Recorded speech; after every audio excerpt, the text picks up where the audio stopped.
Look, I didn't know what to expect this morning in terms of how this room was laid out, or I knew about how many people were going to be here.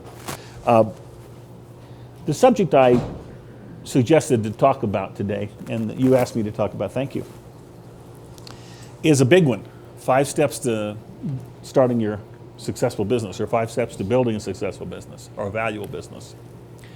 And I do want to do that justice, but in the 20-minute time frame, I want to focus just on really one of those steps, the steps that I think is the least understood, the least appreciated. I am going to go over the 5 steps and just to mention them so you can write them down. Later on, I'm about to have my website up, and later on you will see that all of this material will be on the website, and you'll have an in-depth look at what those 5 steps are from my point of view. And of course, that's all. Everybody has steps to run a business or build a valuable business, and mine aren't terribly different. And the one I'm going to talk about this morning is pretty different.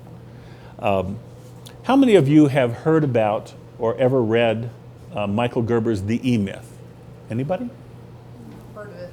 You've heard of it, but okay, interesting. Well, that's good. You're virgin territory here. Michael Gerber originally wrote The E-Myth. Now, the E-Myth stands for the entrepreneurial myth, and it's spelled E-MYTH if you want to look it up. In fact, I'm going to get up and upset my videographer a minute. I've got 2 of his books here, and I recommend them if you've never seen them. I'm going to put my water there. Is that okay? Don't drink it. You have a cold, right? All right. One drink should share it real well. Yeah. Now I can't reach it. I'll have to put it over here. Thank you. There are 2 books. This is the most common one, called The E-Myth Revisited. And I'll tell you about what that means, but the subtitle is telling. Why most small businesses don't work and what to do about it. Does that sound appropriate to all of us? Yes, it is. If you like this and you want 10 times more of it, you can buy E-Myth Mastery. Now, these books, both of these books came out in these volumes in the first decade of this century, early 2000s. But Michael Gerber first wrote this book, it wasn't called Revisited then, in 1986. And in 1986, I happened by just dumb luck to be at the Barnes & Noble bookstore in Manhattan looking for something to read because my wife was sick in a hotel room. And I picked it up. And it turns out that it's been a bestseller ever since with small business people around the country, mostly in the West. I'm surprised Colorado doesn't know it better than, we know it all back east, we know it in Maine. Michael Gerber's never been to Maine, and I've never met Michael Gerber, but I've listened to everything he pretty much has put on tape, and I've read all of his books. And I can tell you, he's a little out of date now because he's pre-digital. This guy is now in his 70s. But the pre-digital world has a lot to teach us. And we tend to get up in this frenzy of the internet, which I think is extremely hopeful and good. I love it myself. But there are some basics, and what I'm going to talk about today is some basics. Michael Gerber's point, though, in the E-Myth, is the E-Myth, what he calls the E-Myth, is the entrepreneurial myth. And he says it's the myth that most people who start and run businesses are entrepreneurs. He says, in fact, they're not entrepreneurs. Most people that start and run businesses are technicians suffering from an entrepreneurial seizure. Now, think about that a moment. The plumber starts a plumbing business because the plumber knows how to be a plumber, has a license, does a really good job. Maybe the last company he worked for, he was the manager, the top guy, and he really knows how to be a plumber. So he starts his own business.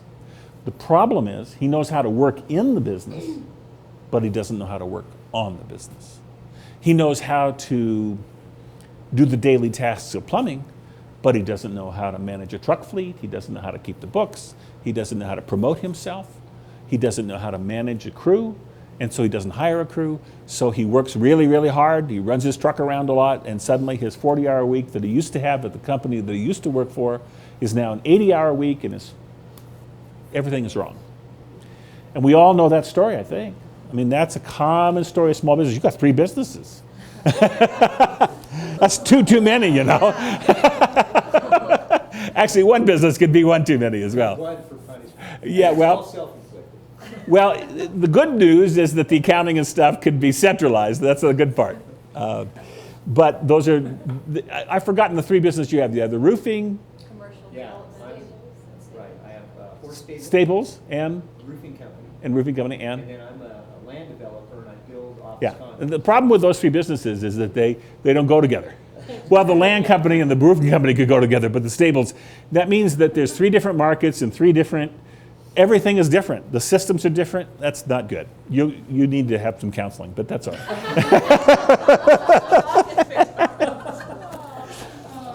But Michael We still love you though. Michael Gerber says that the purpose of the business, the reason you guys went into business was to make your life better. It's to give you more life, right? I mean, that's what you thought when you went into the business. You thought, I'm going to be my own person. I'm going to have my own hours.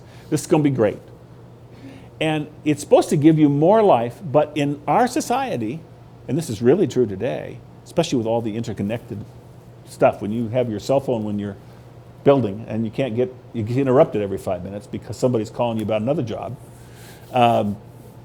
it's hell. And instead of giving you more life, it actually takes away some of your life. And in fact, in some cases, it takes away all of your life.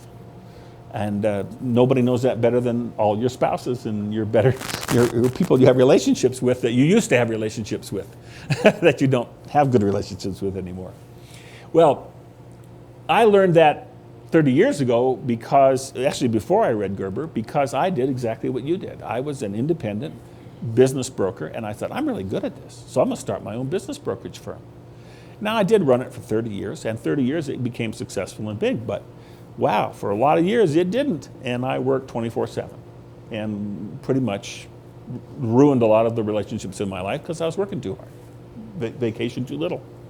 So when you think about the 5 steps to creating a valuable business, think about the purpose of a business and don't lose sight of that. The purpose of the business is always to give you more life. And if you don't structure your business that way, it will not be a valuable business to you or anybody else. The only kinds of businesses that ever can be sold are businesses that are valuable to somebody else, because they can do a turnkey, come into your business if you ever decide to sell it, and operate it working 40 hours a week or something reasonable and not something that you're doing like 80 hours a week. And so you need to begin to go in that direction, toward that structure, so that you can, in fact, have the benefits of ownership of having a better life. It's putting processes in place. Yes, Starting systems. your systems and processes. Exactly, systems. And that's, Michael Gerber's big on that. Yeah. And a lot of what I've said so far is Michael Gerber. That's exactly what he says. I'm going to depart from that a little bit, but then I'm going to return to it.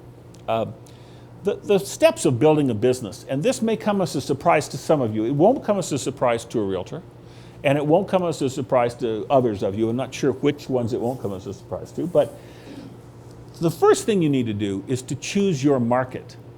Don't let your market choose you. Kind of a fundamental concept. If you sit around waiting for the phone ring or the email to come in, that's letting your market choose you. You're just kind of casting a big net and hoping that it all comes in. So what happens is you end up getting clients that are inconsistent with each other, and you have to do one-ups all the time. In manufacturing, you never want to do one-ups, and in the service business, you never want to do one-ups if you don't have to. You want to group your customers and clients so that you can serve them more efficiently, so something you do for one client, one customer, you can do for another in almost exactly the same way and get paid twice for having a great overlap. But if everything is a one-up, you can't do that. You know, if you put roofs on, then one roof is sort of like another. I mean, there are different measurements and shapes and different shingles and all that stuff, but it's still a roof, and you have a certain process you go through to do a roof. But if one day you're building, and this may apply to Curtis, one day you're building a roof, and the next day you're doing inside work, and the next day you're doing a driveway, and whatever. If you're just general, and you don't focus your business anywhere, it'll drive you crazy, because you'll never be efficient at it.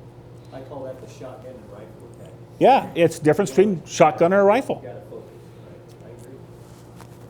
But it's in this economy especially, it's scary to focus because you're never sure there's enough business in that focus, right?